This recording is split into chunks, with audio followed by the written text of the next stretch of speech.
Hello বন্ধুরা, কেমন আছো তোমরা সবাই? আশা করি খুব ভালো আছো আর আমি খুব ভালো আছি। মিতা কুকিং ওয়ার্ল্ড এন্ড ভ্লগে তোমাদের সবাইকে অনেক অনেক স্বাগত।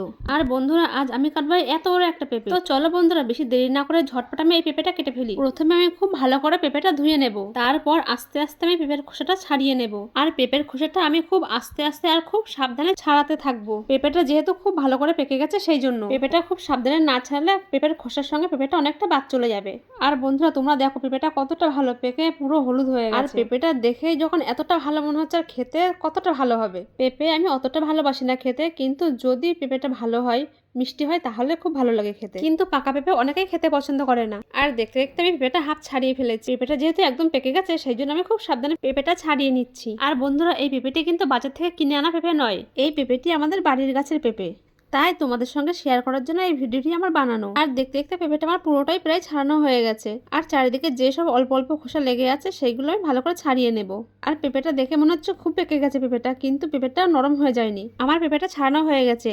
এবার আর একবার ভালো করে আমি পেঁপেটাকে ধুয়ে নেব, কারণ পেঁপেতে প্রচুর পরিমাণে আঠা থাকে। এই পেঁপেটা যেহেতু খুব ভালো করে পেকে গেছে, সেই জন্য অল্প একটু আঠা ছিল, সেইটুকুই আমি একটু ভালো করে ধুয়ে নিয়েছি। আর এরকম বড় বড় জিনিস কাটতে আমার খুব ভালো লাগে। তার সাথে যে কোনো কিছু হয়ে থাকে না কেন, ফল হোক বা সবজি হোক বা মাছ হোক। যেমন কিছুদিন আগে তোমাদের সঙ্গে একটা মাছ কাটার ভিডিও আমি শেয়ার করেছিলাম। আর পেঁপেটা আমি যখন কাটলাম, তখন দেখি পেঁপের মধ্যে অনেকগুলো বীজ রয়েছে।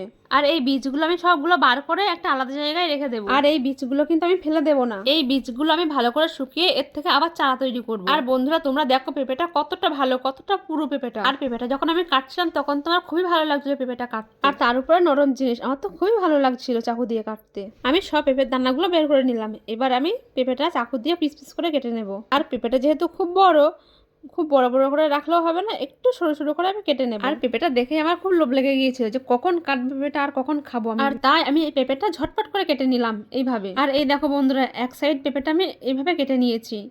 কি সুন্দর লাগছে দেখতে। আর এই একই রকম ভাবে আমি সব পেঁপেগুলো কেটে নেব। তারপর পিস পিস করা পেঁপেগুলো আমি অন্য একটা প্লেটে নিয়ে নেব। এইভাবে নিয়ে একটু সিম্পল ভাবে ডেকোরেশন করে নেবো পেঁপেটা। এভাবে একটু ভালো করে সাজিয়ে নিলে পেঁপেটা দেখতেও ভালো লাগবে। কিন্তু পেঁপের পিসগুলো ঠিক মতো সাজানো হচ্ছিল না, কারণ পেঁপের পিসগুলো ছিল খুব বড় বড় আর প্লেটটা হয়ে গিয়েছিল ছোট। তাই আমি বাধ্য হয়ে পেঁপের পিসগুলো এইভাবেই রেখে দিয়েছি প্লেটে। আর এই দেখো বন্ধুরা, পেঁপেটা কতটা ভালো। পেঁপেটা খুব ভালো করে পেকে গেছে, কিন্তু বেশি নরম হয়ে যায়নি। আর পেঁপেটা আমার তো খেতে খুব ভালো লেগেছে। এরকম বড় পেঁপে যদি আর একটা পাকে গাছে, তাহলে অবশ্যই তোমাদের সঙ্গে শেয়ার করব। তো বন্ধুরা, এই ভিডিওটি তোমাদের কেমন লাগলো অবশ্যই কমেন্ট করে জানিও। আর এই ভিডিওটি যদি তোমাদের ভালো লেগে থাকে, তাহলে অবশ্যই চ্যানেলটিকে সাবস্ক্রাইব করে দিও।